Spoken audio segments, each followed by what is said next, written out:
sur ma chaîne Miss Lady et vous.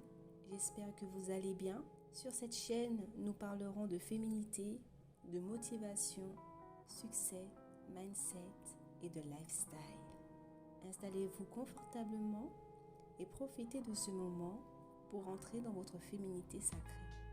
Nous allons continuer la deuxième partie du sujet qui est comment être plus féminine. Premièrement, ne pas se négliger. Des fois, on est pris par la vie quotidienne, on est fatigué, on est stressé. Et après une journée, la première chose qu'on a envie de faire, c'est de se distraire. Souffler, aller sous les réseaux sociaux, évacuer tout le stress de la journée. C'est normal d'avoir un temps de pause. Mais il y a 7 jours dans une semaine et dans une journée, il y a 24 heures. Vous pouvez trouver 1 ou 2 jours dans la semaine pour prendre soin de votre peau, de vos cheveux, de vos ongles, de votre peau. Par exemple, le week-end et un jour dans la semaine, vous pouvez faire une skincare, une manicure, un shampoing, bref. Être féminine, c'est savoir prendre soin de son corps et prendre le temps de prendre soin de soi. Vous pouvez aussi prendre un rendez-vous dans un institut beauté. Être féminine, c'est s'accorder du temps, prendre le temps. Durant ce moment de pause, vous pouvez mettre de la musique, écouter un audio, regarder une vidéo. Vous pouvez appeler une copine. Bref, vous pouvez allier l'utile à l'agréable. Et aussi, prendre soin de soi, c'est envoyer un message clair aux autres. On voit que vous prenez soin de vous. La personne qui vous fréquente aura cette envie aussi de prendre soin de vous. Parce que n'oublions pas que la féminité, c'est recevoir de l'amour, recevoir des présents, etc. Plus vous êtes féminine avec tout ce qui va avec, et plus on va vous traiter comme une femme féminine. Et puis, il y a la question de l'hygiène. Une femme qui sent bon, sa main est bien manicurée. Je ne dis pas d'avoir des ongles à 10 cm, non, mais des mains bien manicurées, être bien coiffée, être bien maquillée, être propre sur soi, attire des faveurs, attire un certain privilège. Ça permet aussi le regain de confiance en soi. Par exemple, imaginons la vie, elle est pas tout le temps rose, la vie elle est faite de haut et de bas. Et lorsque nous avons une baisse de morale, c'est toujours bien de prendre soin de soi. Et faire ces gestes, se coiffer, mettre un masque, ça réaffirme votre esprit, ça réaffirme votre estime de vous, ça réaffirme votre confiance en vous. Ça nous fait du bien mentalement, ça booste et ça nous booste pour la semaine et les jours qui vont venir. Ça nous recentre sur nous et ça nous recentre sur notre féminité. Deuxième chose, c'est avoir une apparence plus féminine. Il y a, je pense, quand on parle d'apparence, on se dit tout de suite dans notre tête, en fait, on voit l'image, notre tête de la femme qui est tirée à 4 épingles tout le temps. Non, quand je parle d'apparence, je parle du fait de mettre des valeurs qui correspondent à votre style vestimentaire, à votre morphologie, à la saison du moment, là où vous travaillez, etc. On ne s'habille pas pareil lorsqu'on est en ville ou lorsqu'on va à l'opéra. On ne s'habille pas pareil lorsqu'on va dans un entretien d'embauche ou lorsqu'on va dans une soirée. Et encore, ça dépend des soirées. Vous voyez, il faut adapter son style vestimentaire en fonction du lieu où vous vous trouvez. Parce qu'on va envoyer une image aux autres, que vous le vouliez ou non. La première chose que les gens regardent chez vous, c'est comment vous êtes habillé, comment vous êtes coiffé. Après, ensuite, il y a les chaussures. Les gens, ils se font une idée de vous les 30 premières secondes. Et il est important que quand les gens vous voient, ils voient que c'est une femme qui est bien habillée, qui est soignée, qui prend soin d'elle. Attention, quand je dis bien habillée, Je ne dis pas d'acheter des vêtements chers ou porter des logos, non. Quand je dis bien habillé, je parle des vêtements propres, des vêtements qui sont repassés, sans taches, sans fil qui dépasse, adaptés à votre morphologie, à votre âge, au lieu où vous vivez, au lieu où vous allez tout simplement. Essayez vraiment de trouver un équilibre dans votre style vestimentaire. Évitez le too much, voilà. Et par exemple, vous pouvez prendre exemple sur des femmes qui ont réussi, par exemple, qui ont une carrière. Regardez par exemple Michelle Obama, comment elle s'habille. Regardez comment elle s'habille, comment elle se coiffe, comment elle se maquille. Généralement, elles sont simples, ces femmes. Elles sont simples. Et si vous voulez être une femme féminine, regardez plus en détail comment les femmes qui ont une grande carrière professionnelle et regardez comment elles s'habillent, comment elles s'assoient, comment elles parlent, comment elles se comportent en société. Elles s'habillent de manière classe et élégante. Habillez-vous convenablement, habillez-vous simple en fonction de votre style vestimentaire, tout simplement. Aussi, ayez un parfum qui vous représente. Ça veut dire que là où vous allez aller, les gens vont penser à vous. Troisièmement, les bonnes manières. Apprendre les bonnes manières. Vivre en société est un art. On vit avec les autres, on ne vit pas seul. Il faut apprendre les bonnes manières pour vivre en société.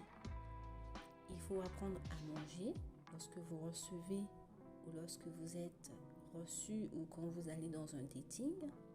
Il faut apprendre à utiliser ses couvercles, apprendre à boire son café, à boire du thé, à boire du vin, bien tenir le verre de vin.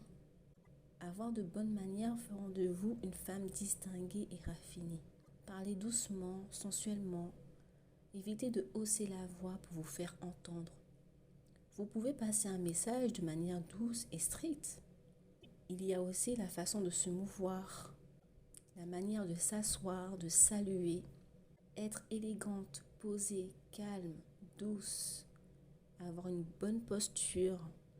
Les gens en face, surtout les hommes, aiment les femmes féminines. La manière que vous allez vous tenir en société, comment vous allez mettre vos mains, etc. Votre langage aussi.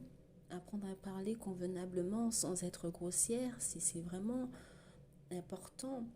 Vous pouvez être bien habillé, bien coiffé, mais si vous avez un langage désastreux, ça ne vous met pas en valeur. Donc, c'est pour ça qu'il est important de lire énormément, d'écouter des audios, de lire, de se cultiver. Testez un jour. Un jour, mettez-vous en robe qui va au niveau des genoux, avec des talons, des petits talons. Hein. Attention, pas les talons 17 cm, non, des talons de 3 cm. Par exemple, bien coiffé, bien habillé. Vous verrez la différence de traitement. Vous serez très surpris. Les gens, ils se disent, ah, si je m'habille comme une femme, je vais me faire traiter de... Non. Les hommes s'adaptent, les gens s'adaptent aux personnes qu'ils ont en face d'eux.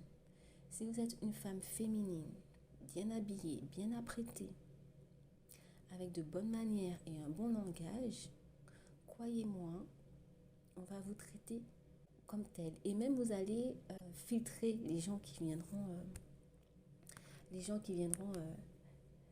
et croyez-moi, vous allez filtrer les gens qui viendront vous voir. Ce ne sera pas les mêmes personnes. Automatiquement, vous verrez, les hommes ou les gens qui viendront vous voir ne seront pas les mêmes personnes. Vous attirerez un autre public, un public qui est respectueux et des hommes alpha qui adorent les femmes féminines. Et croyez-moi, il y en a beaucoup.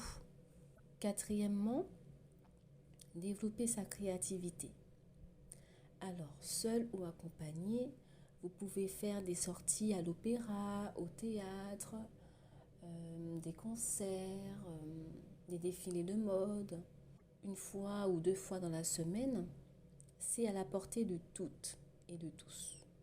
Donc ça permet de libérer des émotions positives, ça permet d'améliorer le bien-être, la confiance en soi, la performance, etc. etc. Et développer sa créativité, ça permet de résoudre des solutions lorsque vous avez un souci particulier. Être créatif et inventive va vous permettre de mettre en place des actions de la vie quotidienne. Par exemple, ça réduit le stress au travail, ça réduit la dépression. Donc, il ne faut vraiment pas négliger la créativité, l'imagination. Donc, vous allez être capable de vous concentrer, de ne pas abandonner facilement, d'être de bonne humeur, de relativiser, d'avoir des perspectives d'avenir, de nouvelles choses, de vous rapprocher de votre vous intérieur, de se laisser aller, de découvrir de nouvelles choses, de ne pas avoir de limites. Développez votre créativité. Faites régulièrement des sorties. Je vous conseillerais la plupart du temps de faire des sorties seules. Parce que quand on est en groupe, on a du mal à faire des rencontres. Les gens n'osent pas trop nous approcher que quand vous êtes seul. Les gens, vous pouvez avoir plus de facilité à aller vers les autres, à parler, à communiquer. Et dernier point, développer ses connaissances. Comme je le dis souvent, le savoir, c'est le pouvoir. Savoir réfléchir, avoir des bases, est un pouvoir.